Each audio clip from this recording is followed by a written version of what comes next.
every one of us have had moments where we've shown up in a really big way for Mm-hmm. another person. Mm-hmm. Someone has come asking for our help, or someone has come needing advice, or whatever, whatever the circumstance. And we have really shown up in a huge way. And when that moment ends and that other person leaves our space, we might say to ourselves, yes, now that's who I really am. All we have to do is decide to access that part of ourselves all the time. Hello and welcome. Welcome to Possibilities. I am so enthused about this conversation that I am about to have with Neale Donald Walsch. You know, the first book I read of his was Conversations with God. And I have to tell you, it was in the room right behind me. If you're watching on YouTube, if you're listening, there's a room behind me. And I remember being in a really kind of dark place. I felt very lost. And I read that book. No, I couldn't say I read it. I devoured that book over a weekend, and it gave me such comfort. There was something about it. It was like it made sense to me. So I was really excited to be able to have the opportunity to interview Neale, and we're going to talk specifically about his newest book, God Talk. You'll also notice at the end that some of my clients are on this call, and you might be wondering, how does that work? Well, these are clients that are in one of my elite programs. And as a result, they come on to these podcasts. They listen while I'm recording it. They're listening live. And then they have the opportunity to ask their very own questions as well. And that's what happened today. So welcome. Performance and mindset coach Hina, welcome back. I make it part of my self-image. And the more I rest, the more I make. Hina is one of the top consultants in her company. Neale Donald Walsch, you wrote a book that changed my life. And I know I'm not the only person that has said this to you. But I remember many, many years ago feeling so lost, just so lost. And I was, the room behind me was kind of our TV room, our living room. And I remember the chairs that we had, the couch, it was from IKEA. It was green and white striped. And I don't even know how I got the book, Conversations with God. That part, I do not know. But I remember, Neale, over a weekend, reading it and feeling like home. Feeling like peace, feeling like things all of a sudden made sense.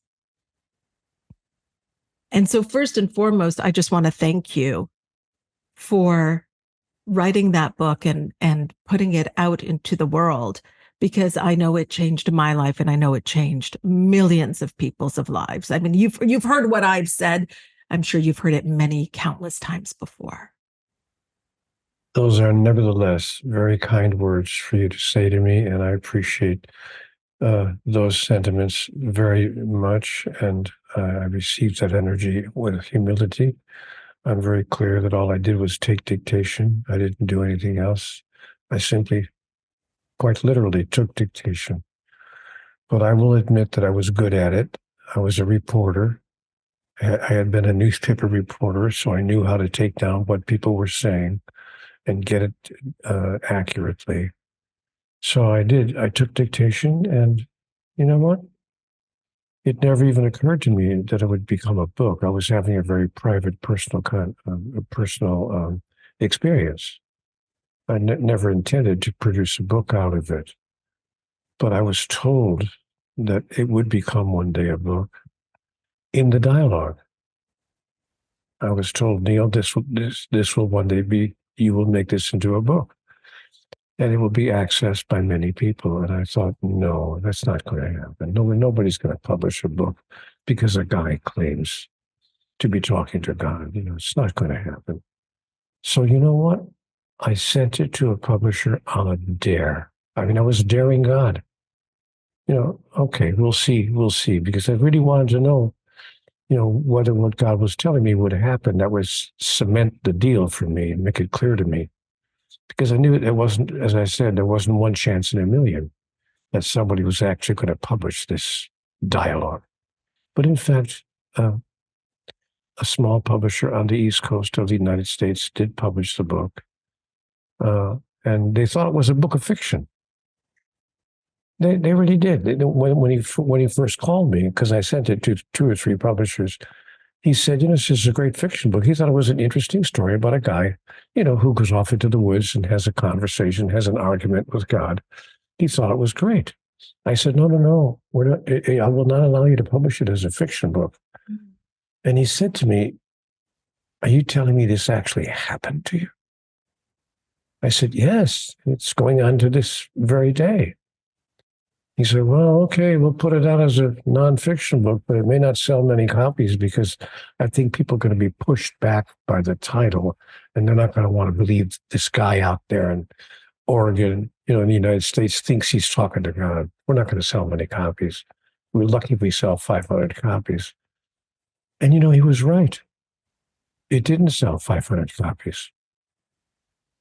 It sold 5 million. Not bragging, just saying. When God tells you something, you probably should listen. So the book wound up being translated into 37 languages, and it was sold around the world. It found readership everywhere, from Shanghai to Moscow, from Buenos Aires to Paris, and it was being read around the world. And before I knew it, oh my gosh! And it even found you. Yeah, it did. It did. And I loved, as I said, I love the book, and I love how in your newest book, God Talk, you're sharing with us tools that we can use to have our own conversations with God, which is happening regardless in one form or another. And I'd love to read this on page 7. You say, this brings us to the question of exactly how God interacts with us. It is my understanding and my experience that God communicates not just with words, but also and sometimes only with actions, events, visions, images, fragrances, sounds, ideas, your feelings, your experience, and an endless list of other phenomena in the physical world. And I love how you illustrated that with the stories that were sent to you about people in their moments, their interactions with God, with images like a bird, an owl, or church doors being open when they were supposed to be locked. What do you want us to know about the way God communicates with us? May I back up just 1 second and explain to your audience that I didn't write that book as one of a series of books that I wanted to see published. It never even occurred to me to put a book like that out. Something unusual happened in my life. Normally, writers write a book and then they look for a publisher. It's extremely rare that the publisher will actually call someone and ask that person to write a book. But that's what happened in my case. My phone rang one day, and it was a publishing company saying, would you be willing to write a book for us about how a person could have their own conversation with God? I said, well, I can't guarantee that it will happen with everybody, but I can tell them, the process that I used. And if that serves another person, fair enough. So I did produce that book. I wanted to explain that so people wouldn't think that I was just trying to figure out another reason to write a book. But when a publisher calls you and invites you to do something, okay, I said, fair enough, let's do it. So we put that book out. And a reason I also mentioned that is that it was the publisher, not myself. The publisher thought, you know what? We're going to put an invitation on the internet and ask anyone who imagines that they've had an interaction with the divine, kind of divine intervention, to send us their story. And the publisher told me they received hundreds of emails from people around the world, and they picked out 7 or 8 or 9 of those stories and put them in this particular book because they wanted to illustrate. They wanted to make it very clear to readers that this isn't just about one guy in the state of Oregon, a guy named Neale Donald Walsch, who claims to be talking to God. This is a phenomenon that's happening with everybody all around the world, all the time. We're simply calling it something else. Women's intuition, or an epiphany, or a psychic hit, or a moment of inspiration, whatever words we can find to get away with telling people that I just got this message, because no one wants to walk around saying, no, God told me.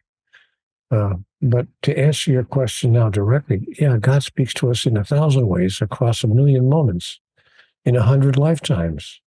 And I remember, for instance, as an example, I was in a department store, in the menswear department of a department store, looking for a sport jacket that I wanted to get for a special occasion. And all of a sudden I smelled the fragrance of gardenia.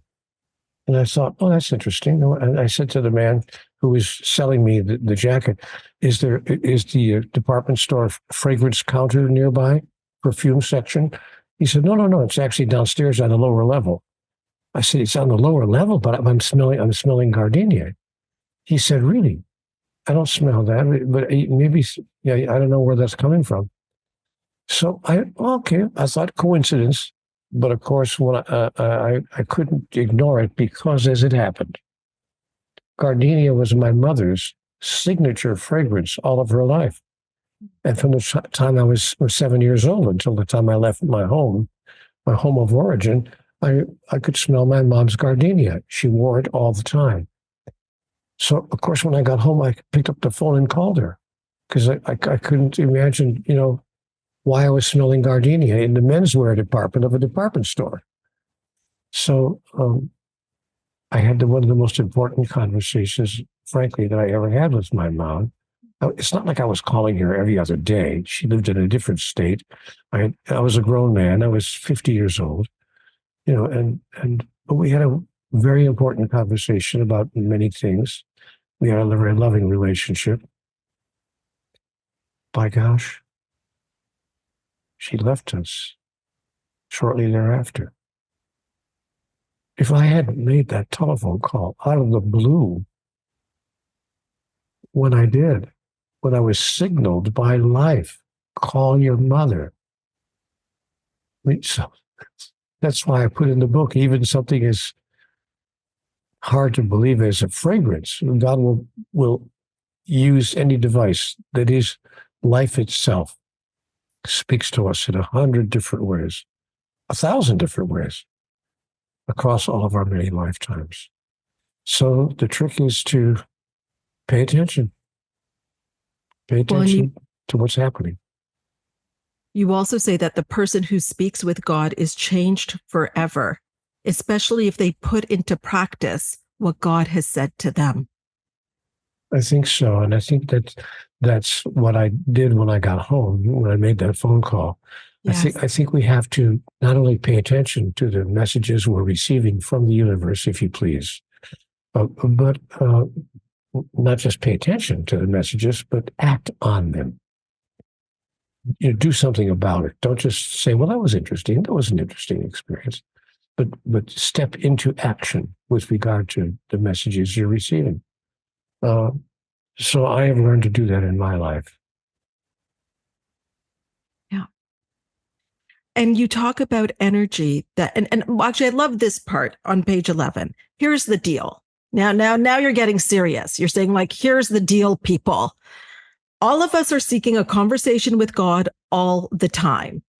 Even those people who don't believe in a higher power are doing so. We're talking about energetics here. All of life is energy.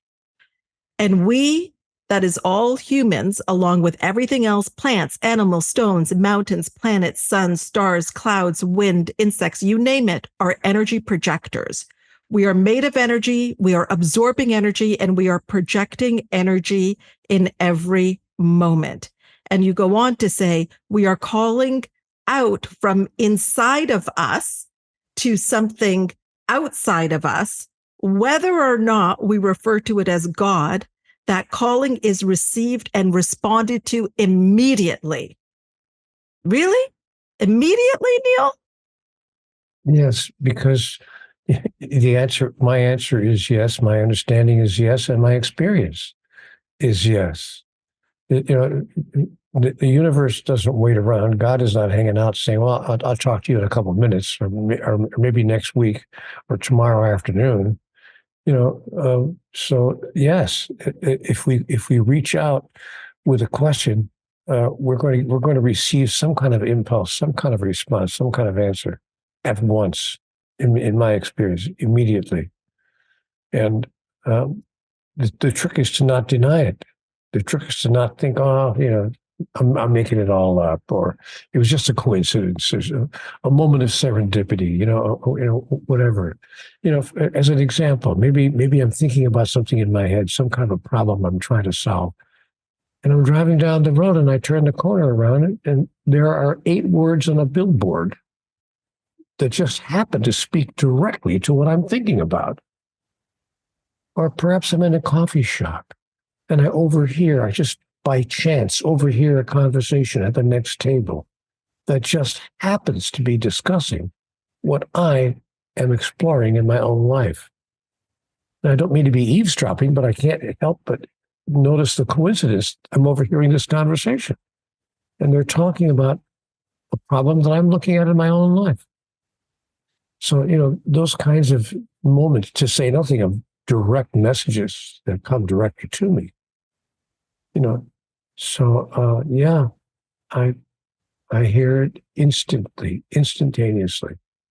And so you're saying here again that God, that calling is received and responded to immediately. So what would you say, Neale, to the person that says, Neale, I have actually been praying for something. I've been asking for something. Things are not going well. And I've been there asking, and I don't see God responding. I don't see God in this right now. This doesn't feel very godly, what's happening in my life. What I would say is that you're not looking for an answer from God. You're expecting, if not demanding, some kind of event, some kind of process that produces events or circumstances or situations in your life. It's not, in my understanding, of course, I could be wrong about this, but in my understanding, it's not God's job to intervene in the lives of all of the 8.5 billion people on Earth, to say nothing of the cajillion sentient beings in the cosmos. And God's keeping track of every one of their experiences, moment by moment, second by second, throughout the entire universe, and then deciding, oh yeah, there's a guy named Wackahopo on the planet Xeon, who at 4:25 in the afternoon. Of course, it's a different time zone on Xeon, so and he's asking for help with his. That's not that God couldn't do that if she wanted to, but it's just not God's function. So when people say, well, I don't see God in any of this, I'm not getting a response, what they usually mean, almost always what they mean, is not that they haven't received any messages at all from God, but that they haven't seen an outcome of a particular circumstance for which they have been hoping or, if you please, praying. And I ask God about that in my conversations with God. Why do you say yes to some people and no to others? And God said, oh, Neale, you really don't understand. I don't approve certain requests and fail to approve certain other requests. I don't say yes to some and no to others. I'm not up here like the Santa Claus in the sky, providing gifts for the good children. And if you're naughty and nice, if you're one of the naughty ones, I don't do it. Or for whatever reason you think I wouldn't grant you your wishes. Not my job to grant individual wishes of people. But it is my desire to give individuals an opportunity to use their own metaphysical tools, their own power, to produce if they seek to produce a particular outcome or circumstance in their life. And then, as well, the understanding, the ability, and the power to respond to whatever shows up in life in a way that allows them to experience who they really are. See, we get right down to a larger question. The larger question, my friend, is, who am I? I mean, really, who am I? Is this who I am? Am I this bag of bones here that I call my body? Is that who Neale is? Oh, no. Neale is really a mind. It's a mind that's traveling with a body. Neale is his mind. Is that who I am? No. God says you are neither your body nor your mind. You are a spiritual entity, Neale, that some religions call a soul. And you are a soul traveling with a body and a mind. And these are just pieces of equipment, tools that your soul is using to complete its agenda. And your soul's agenda has nothing to do with your career, how you're going to survive the moment, whether you're going to get married or not, have children or not, your health, your diet. Your soul's agenda has nothing to do with any of that. I said, well, then, excuse me, then what's the point of life? Why am I here? My soul has nothing to do with any of that? What is all this about? That's why I was given the book, Communion with God, in which I was told, Neale, there's no such thing as the 10 Commandments. You guys have been trying to step into living the 10 Commandments, but I never created commandments for you. What you are living is the 10 illusions, the 10 illusions of humans. And I was given a list of what those illusions were with a chapter explaining each one of the 10 illusions of humans. And so I realized, I didn't understand who I was or why I'm even here on the earth. Turns out that we are all spiritual entities and that we've come to the realm of the physical in order for us to express and demonstrate, to experience who we really are. Because the soul doesn't seek to merely know itself. It wants to experience itself through the expression of itself. And that's the purpose of the realm of the physical, as opposed to the realm of the spiritual, where we all fully know who we are, but there's no real opportunity to express who we are, because all there is who we are. Pure love. There isn't even time in the realm of the spiritual. There's not even a thing called time, yesterday, today, and tomorrow. There's none of that. There's only absolute pure love here and now, which is wonderful. You call it paradise, except that the soul wants to experience itself through the expression of who we are. So we come to the realm of the physical, where there is a contextual field that allows us to know who we are by bringing up into our experience who we are not.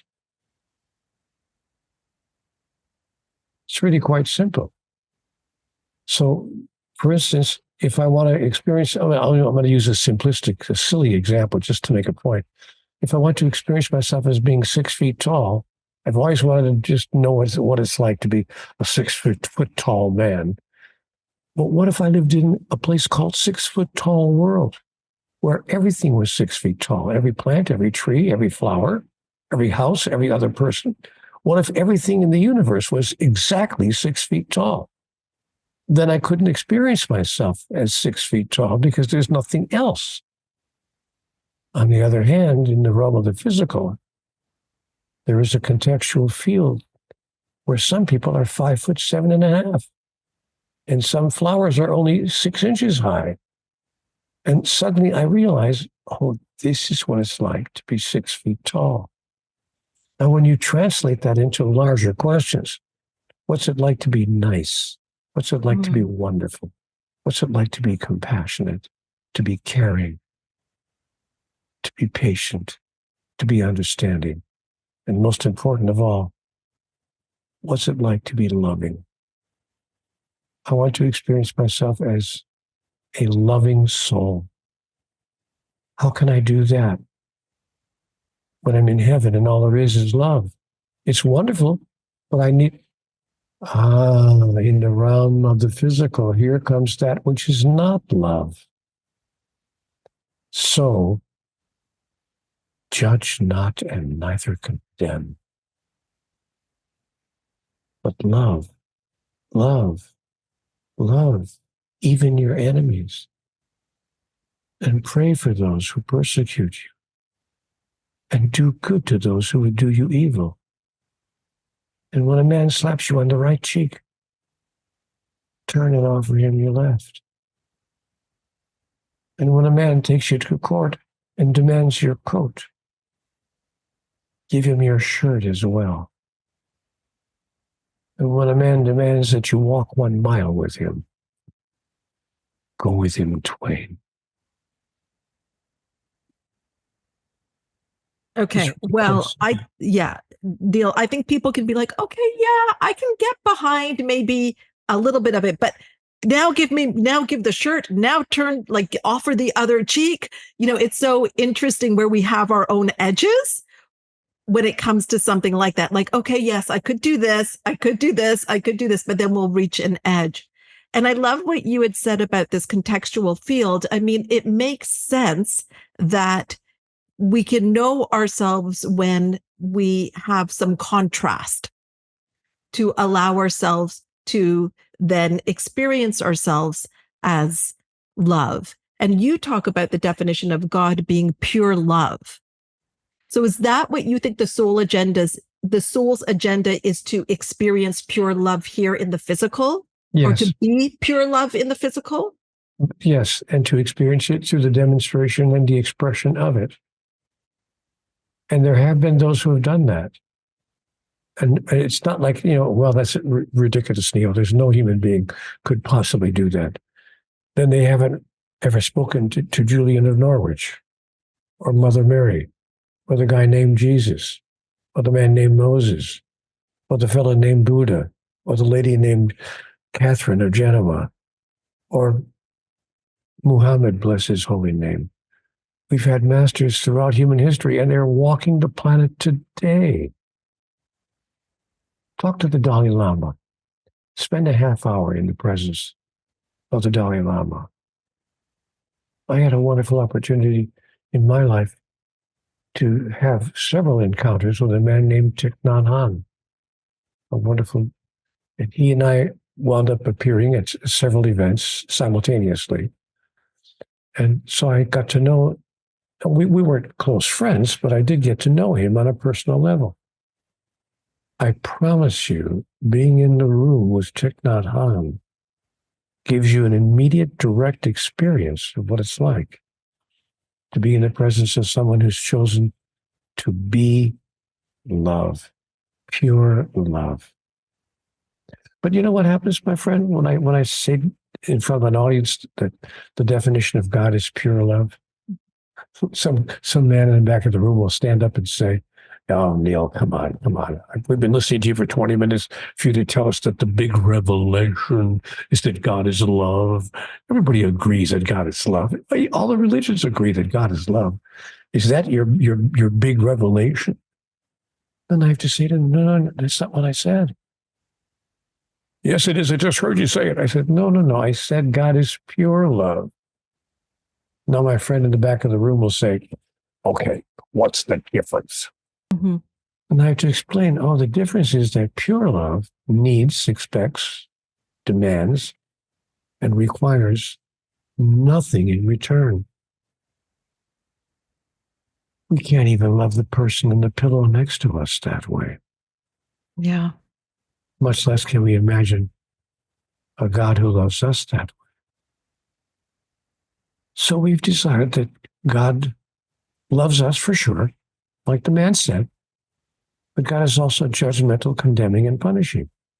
And if we don't belong to the right religion, or maybe even if we do belong to the right religion, but don't obey all the rules to the letter, we're going to hell. I'm sorry. And so we've confused love, which is a positive experience, with punishment and judgment, which is a negative experience. And that's how we love each other, including the person on the pillow next to us. Right. We have made it conditional. There are conditions around it. And pure love, if I understand you, does not have any conditions. It is unconditional. And there's no expectation. It just is. It's a way of being. It simply is. We love our dogs that way. We just can't love our partners. Oh my gosh, we do. We just can't love our partners that way. We love our dogs better than we love the person on the pillow next to us. I have to tell you, Neale. I used to say to my wife, treat me like a dog. I know. Even I was with my clients at an event and we were talking about their families and they pull out their phone. Do you think they're showing me pictures of their children? No, the first pictures are of the dogs. And they're telling me all about the dogs. So that is very true. And so is it our soul's agenda is to experience that pure love in this physical realm? And is that the kingdom of heaven? It's our intention not to experience pure love, but to experience being pure love, which is a little bit different. Okay, please tell me the distinction there. I can experience pure love from another person. And that's a lovely thing to experience, and I'm happy if I do experience it. But that's not why I came here to the realm of the physical. I came here to the realm of the physical that I could experience myself being pure love, which is a whole different internal experience. It's it's like the difference between when I have a wonderful dish of crepes made by someone else, or whether I stand in the kitchen for 45 minutes making my own crepe Suzettes, which I happen to be, by the way, an expert at.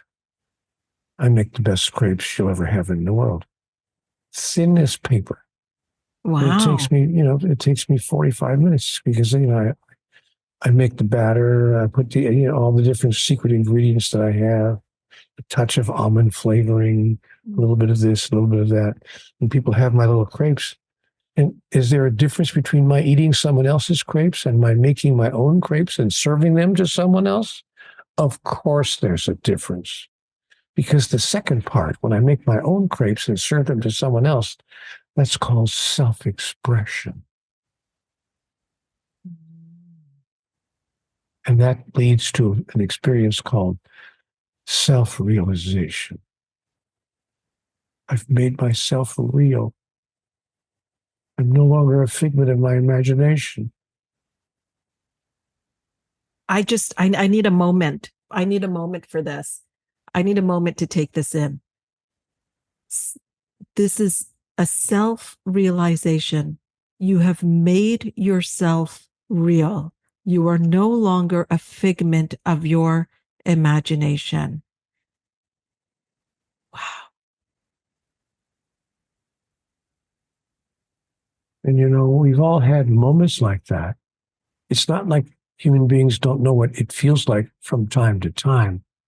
There's not a single person I've ever met who hasn't had a moment or two, or perhaps many, individual moments just like that.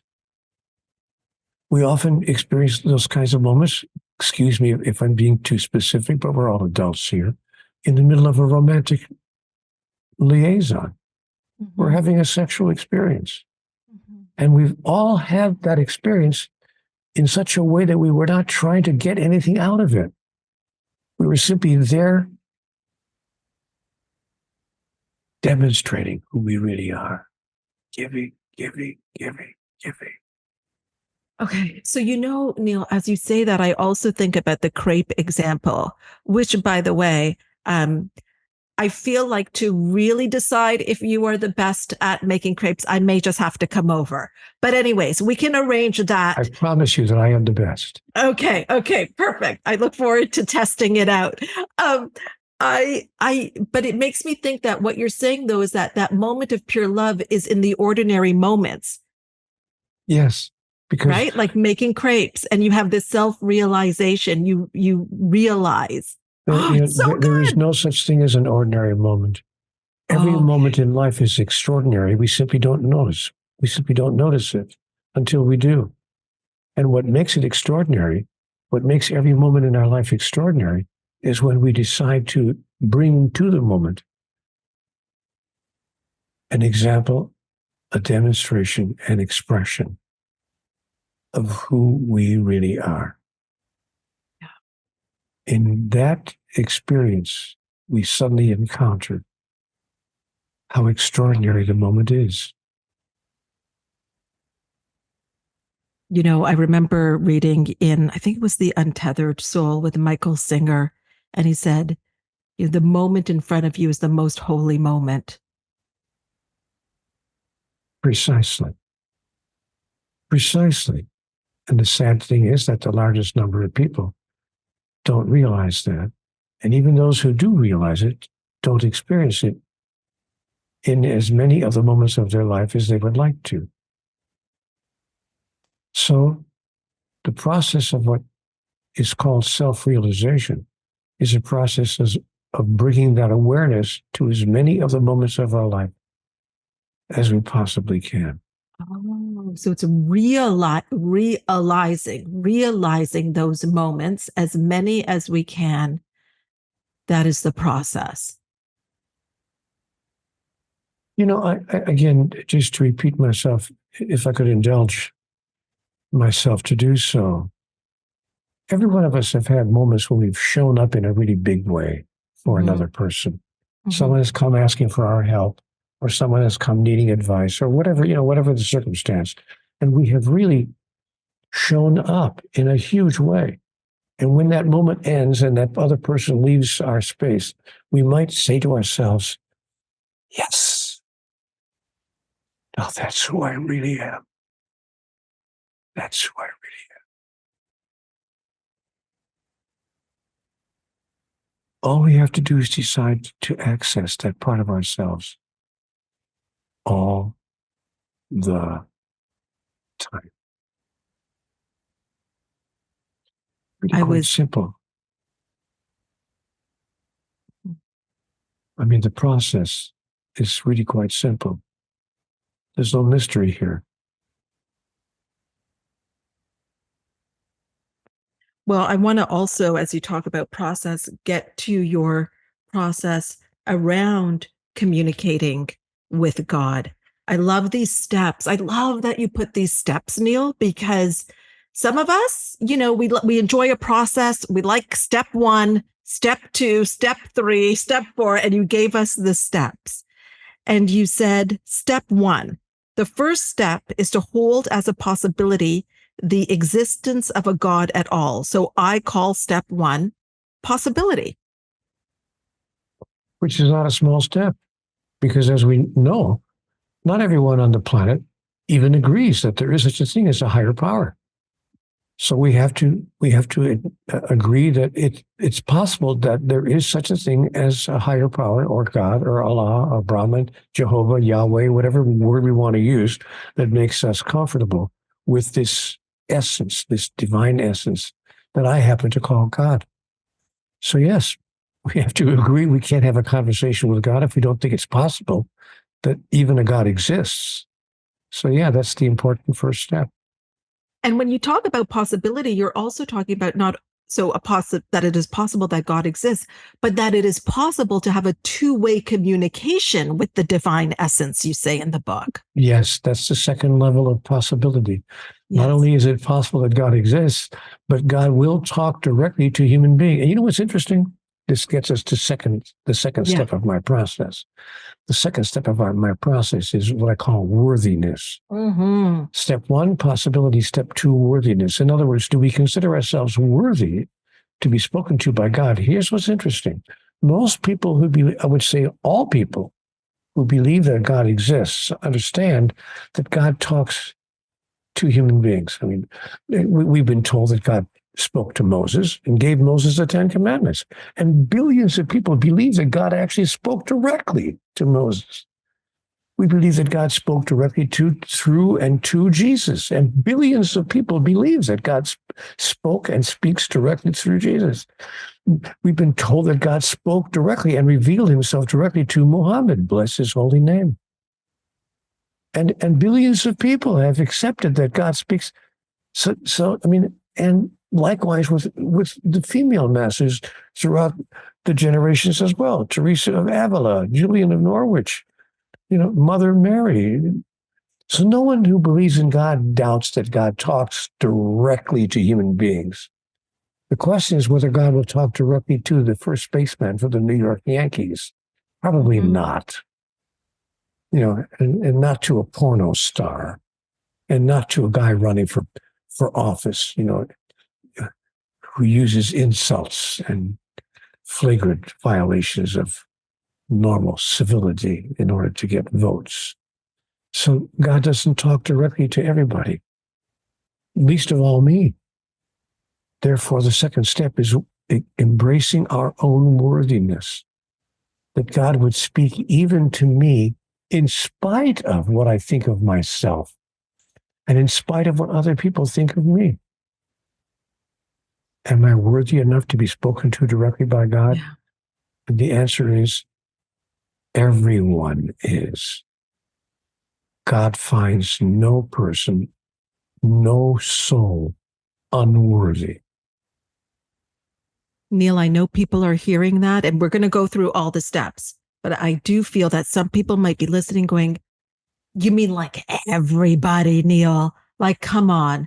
There are some people, even if we look in history or right now, that you're saying that God is also talking to them and loves them. Of course, I remember, they were ready to throw stones at the lady of the night. They wanted to stone her to death because she was behaving in a way that they didn't think was appropriate. And then along came a master who said to the gentlemen who were ready to throw those stones, "Let the one who is without sin among you cast the first stone." Or as he was quoted as saying elsewhere in another conversation,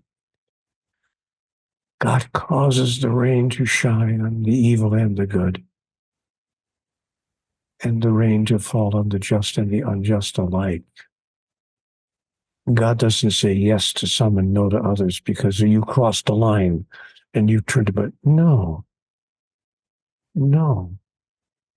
But why? How could God do that? Simply because you cannot do anything in your life. I mean, no matter what you do, you could not offend, upset, anger, frustrate, hurt, damage, or injure the highest power in the universe in any way.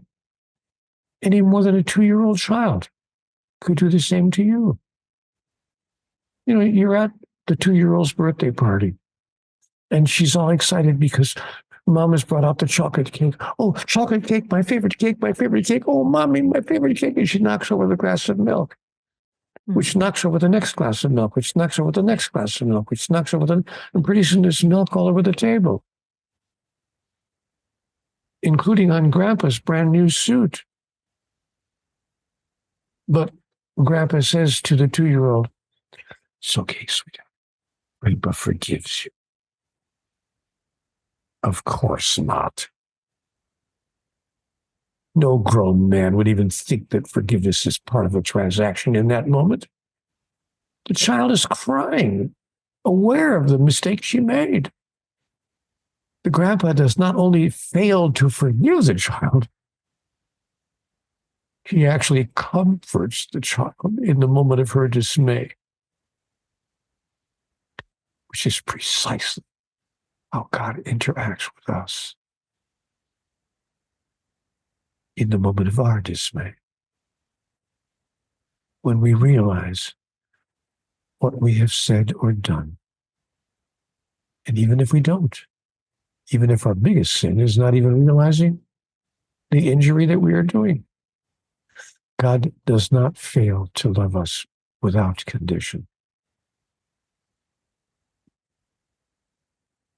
I think, Neale, that brings us to the third step, which can be challenging. The third step in the process is to move to a place of willingness to receive. And I mean, that certainly comes, you must feel worthy to be able to then start to receive. So I can see why worthiness would be second. So step 3, willingness. Well, not only willingness to receive, but having the courage to receive the communications from God, because you must understand that takes courage, because we have to stand up against the cultural bias. On this planet, there's a huge planetary-wide cultural bias against the idea. You don't believe me? Walk down the street and tell people God's talking directly to me, and you'll confront the cultural bias in a minute. You'll be lucky if they don't throw you at the 6th floor of the psychiatric ward of the local hospital. But it's worse than that. Even our religions, of which, by the way, there are now 4,223 religions being practiced on the face of the earth as we speak here today. And most of those religions tell us that if you claim that God is talking directly to you, you are a blasphemer. You are an apostate. You are a heretic. So there's a huge bias in the spiritual community as well. We don't dare walk around saying, God told me this. So, yes, it takes a willingness to have the courage to say, I'm sorry, even though everyone is against the idea, I have to tell you, I apologize if this bothers you. God speaks directly to me. And God speaks directly to you as well. You're simply calling it something else. Women's intuition, an epiphany, a psychic hit, whatever words you can get away with. And I simply call it what it is: conversations with God. And then that goes to step 4, wakefulness. Pay attention to God. Yeah. God is all around us, and many of us are not paying attention. We we hear the messages, or we receive the messages, and it goes in one ear and out the other, or it goes right past our face, right in front of us, and we don't recognize it for what it is, because we're not awake. We're sleepwalking, and that's been my experience of most of my life. I was sleepwalking until I was 53 years old. I had no idea what was going on here. And I missed the first half of my adult life in terms of all the messages that I was receiving from the divine. Right. But somewhere around the age of 53, I decided to wake up. And so I stepped into wakefulness and began receiving conversations with God, hearing them. And I started writing them down. I wrote down everything that I was told. And when I had questions about it, I would ask the question and get an answer immediately. No sooner, in fact, half the time, I couldn't even get the entire question out. Before I could finish writing the whole question out, the answer was coming to me. I used to laugh. I used to say to God, whoa, slow down. I didn't even get the question out. God said, I already know what the question is. I don't need to wait for you to tell me. But I wound up receiving answers to questions that I never even dreamed existed. Questions about life, about love, about relationships, about parenting, about sexuality, about diet, about illness. Questions about every aspect of life that you could imagine. And I asked all the questions I ever had. And at no point was I left without an answer. And so I wrote the answer down. And then with that, step 5, acceptance. Yes, we can't just write it off. We can't say, oh, it was just a coincidence. As I said earlier, just a moment of serendipity. It just something happened. No. No, we have to accept it for exactly what it is, a message from the divine. And so it's about not rejecting what it is we are receiving in terms of information from the universe. It's really quite simple, which takes us to step number 6. Yes, discernment. To be able to know the difference between messages from the divine and the messages that we're receiving every day of our life from 1,000 other sources. The internet has really increased the number of messages. I never imagined life would be the way. When I was 25 years old, I couldn't have imagined life the way it is today, where we're being inundated every day with hundreds and hundreds of messages from hundreds of different sources, almost by the hour. We can't even walk down the street and get away from it because we're not carrying this with us. Everybody wants to know why didn't you answer my text? I just texted you. Why aren't you answering my text? So we can't get away from the messages that are being sent to us all the time. But not all of those are messages from the divine. So we have to use discernment. The other day, I was reaching into my pocket to get my car keys out, going for my car keys. But as I pulled the keys out of my pocket, a couple of pieces of folding money, it just happened to fall out of my pocket and fell on the ground. It's a sign. It's a message from God. I'm supposed to take all the folding money out of my pocket and throw it on the ground. No, it was an accident, Neale. Stop it. So not everything is the point. Not everything is a message from the divine.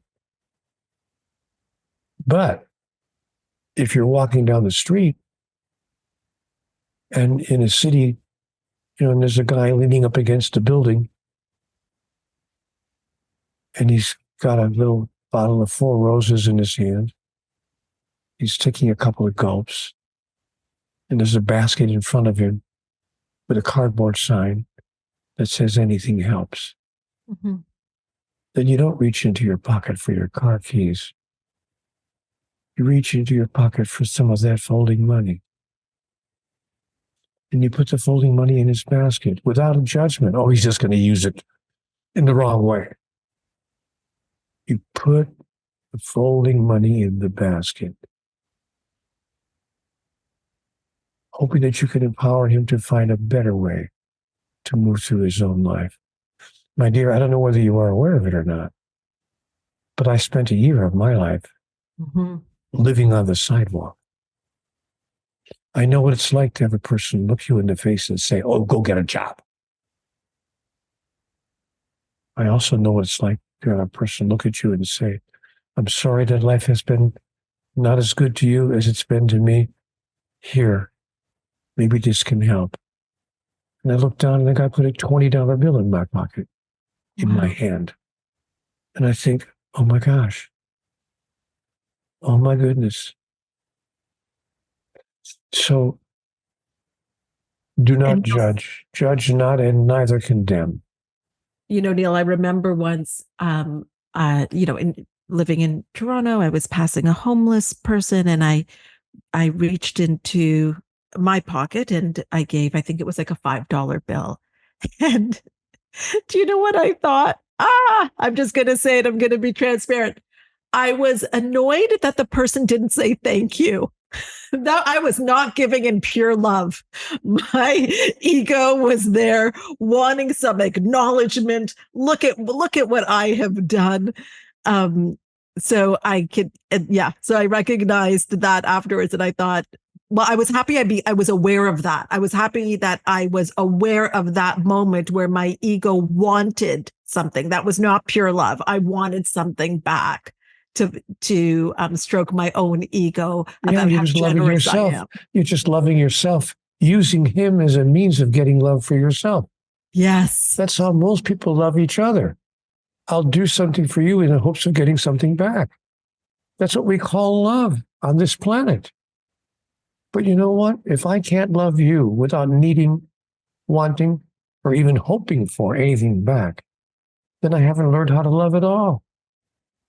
So I know that I truly love the person on the pillow next to me when I don't hope for, require, demand, or ask for anything in return.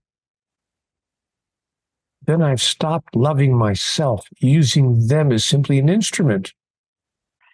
Pure love is not transactional. It's not a transaction. I'll give you this if you give me that. That's not pure love. That's not how God loves us. I'm going to write a book one day. That's a great title. I got to make a note of that. I'm going to write a book one day. Here's the title. You ready? Yeah. God's love is not transactional. Okay, you heard it here first, folks. That's the next book. God's love Neale is not Donald Walsch. transactional. Yeah. It's not a tit for tat, quid pro quo.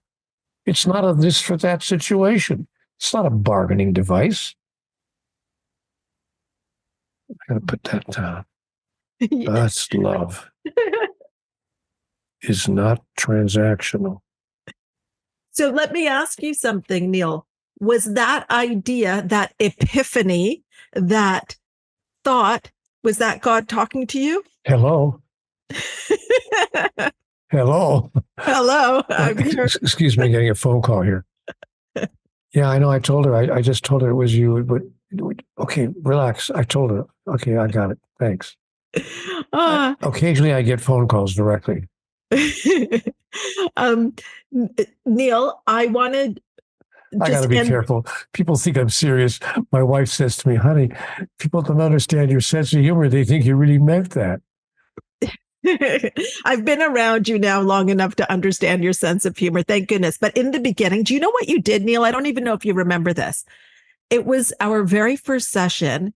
And I you said you wouldn't tell people about it. It was supposed to be a private time between you and me.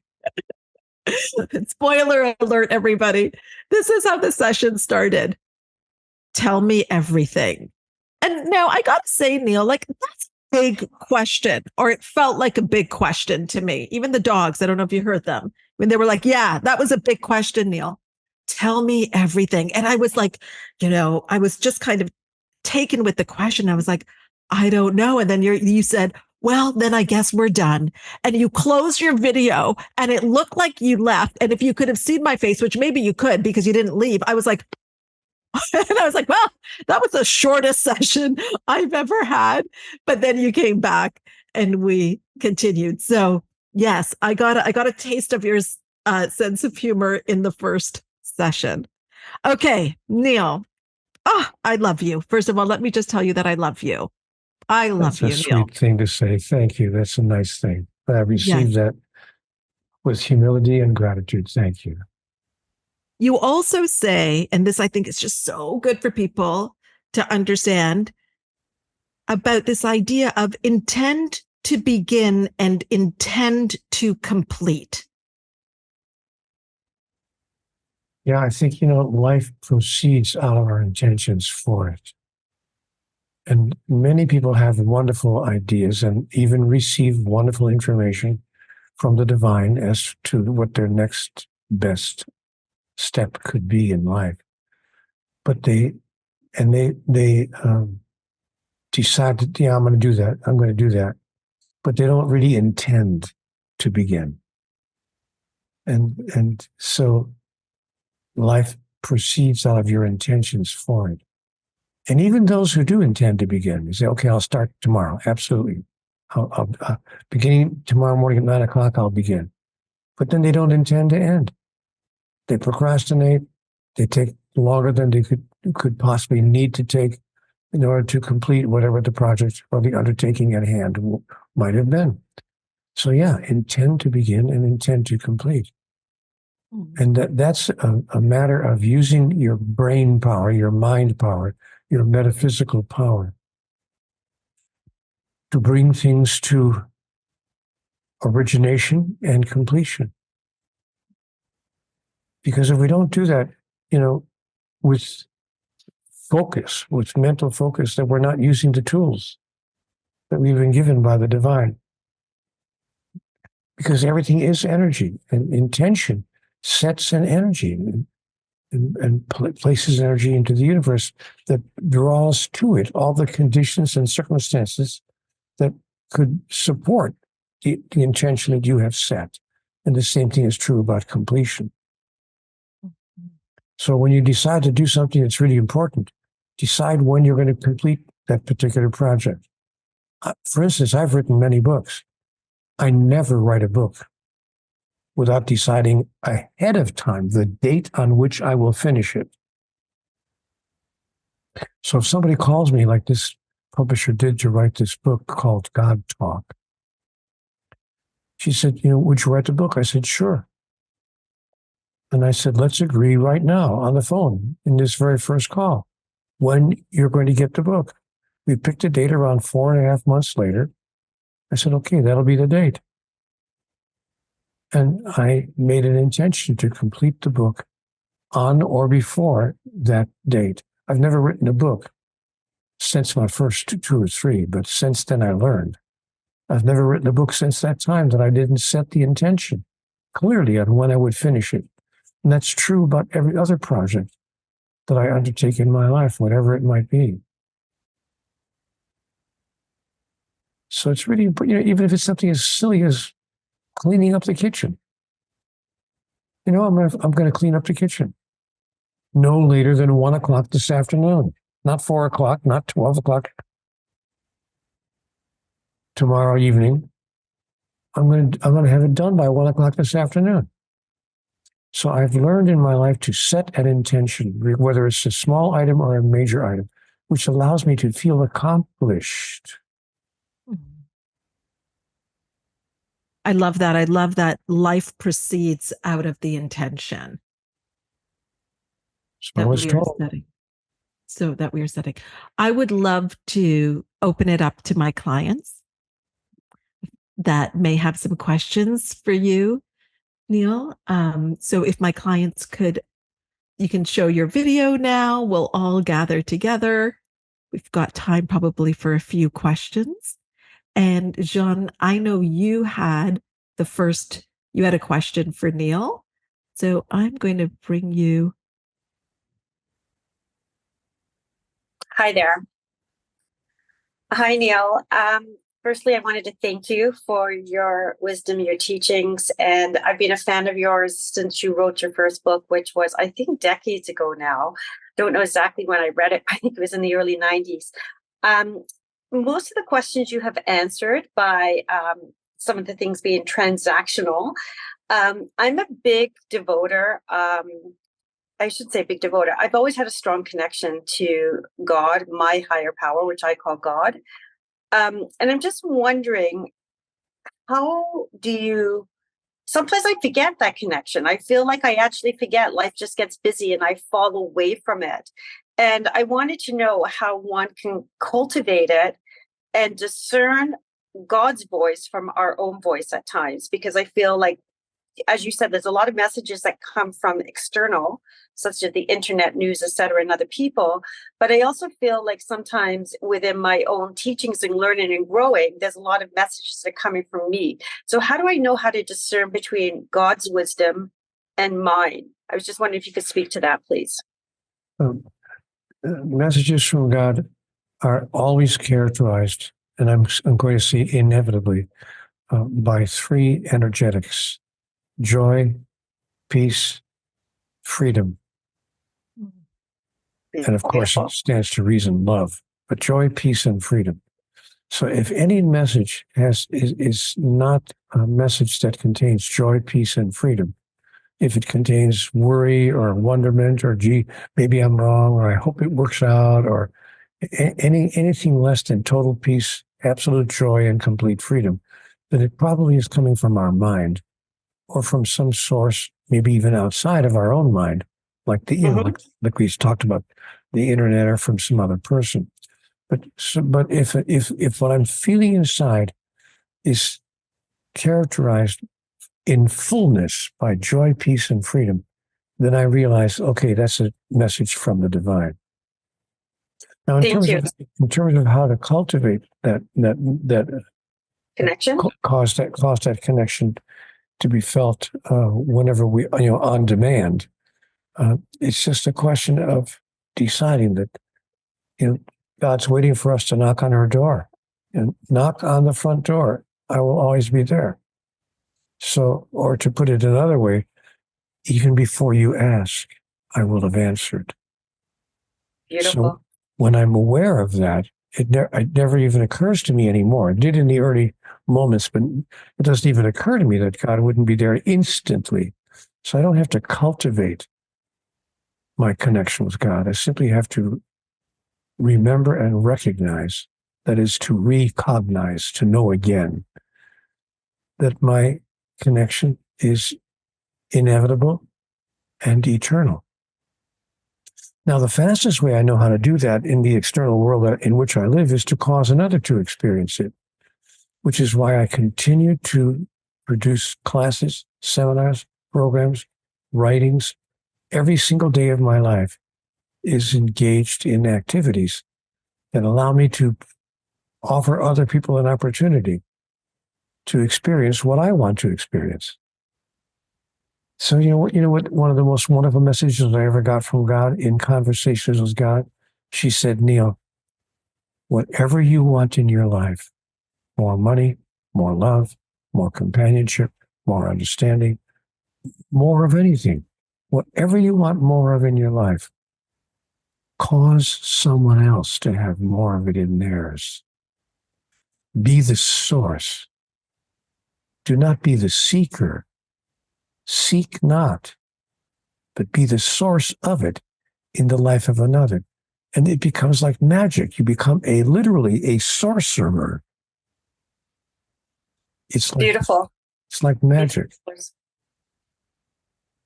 Thank you. That's some amazing tips there. I appreciate that.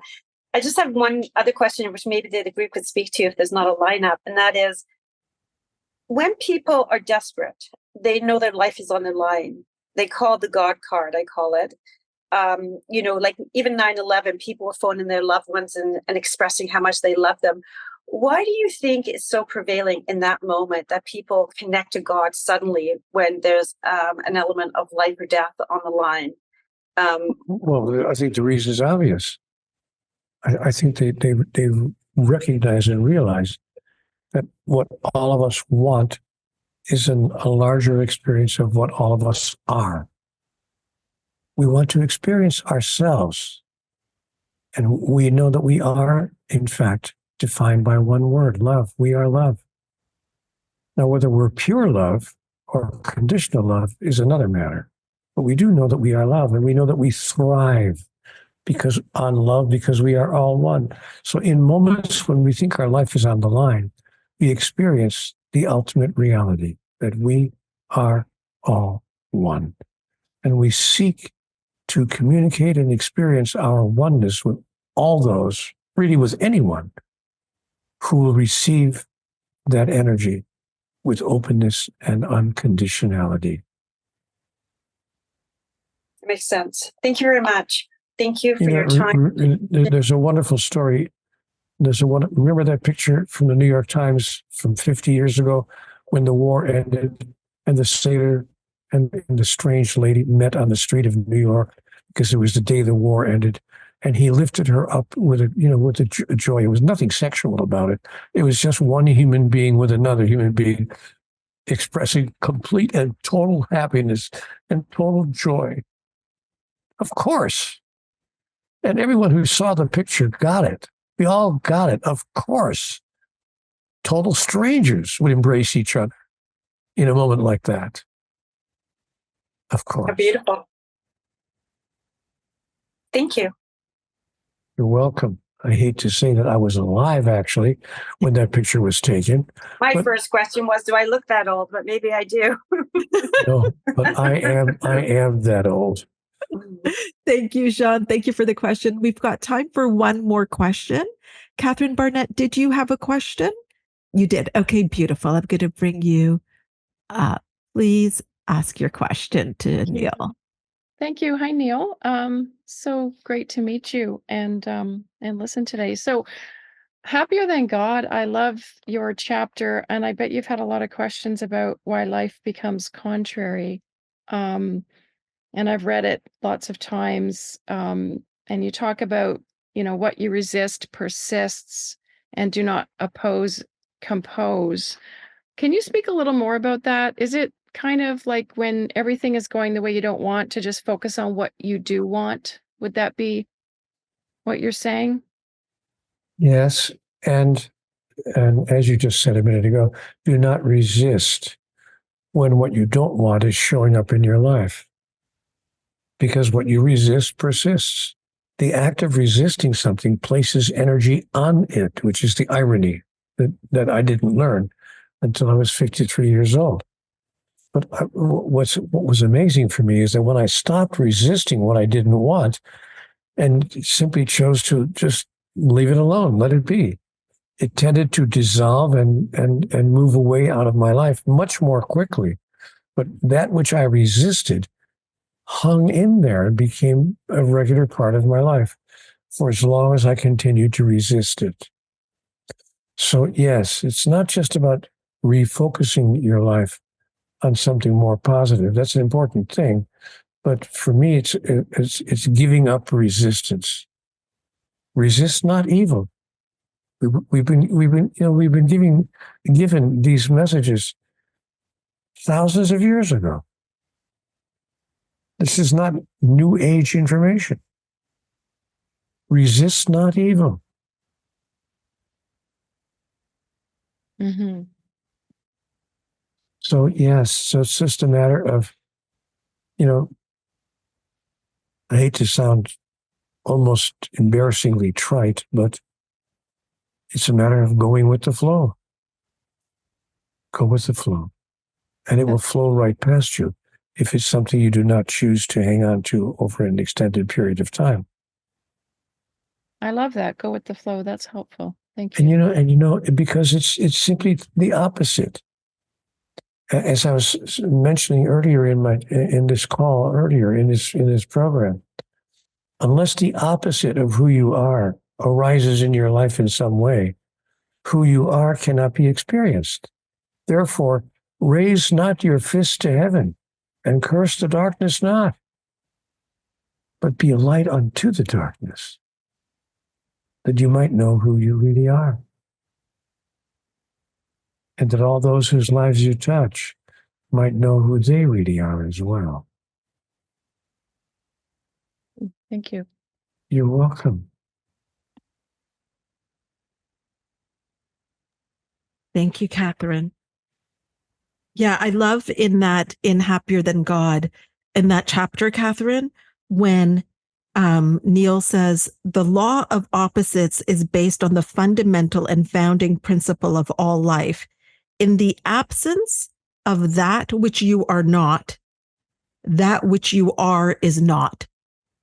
I will tell you, to be candid, that gave me a headache the first time I read it.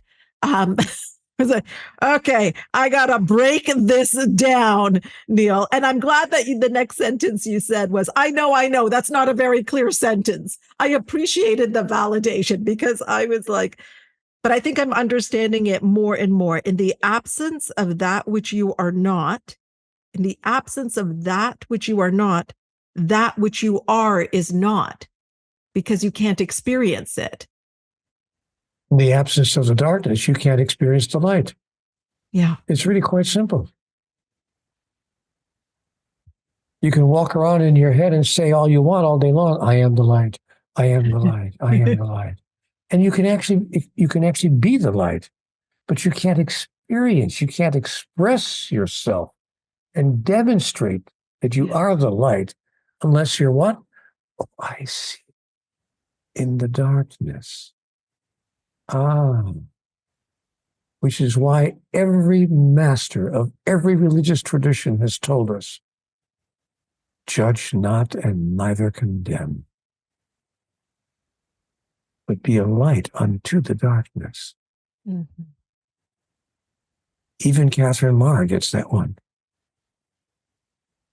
Even Catherine Marr gets that one. Even Catherine Marr gets that one. I bet I can make her smile if I try hard enough. Oh my God. She smiled.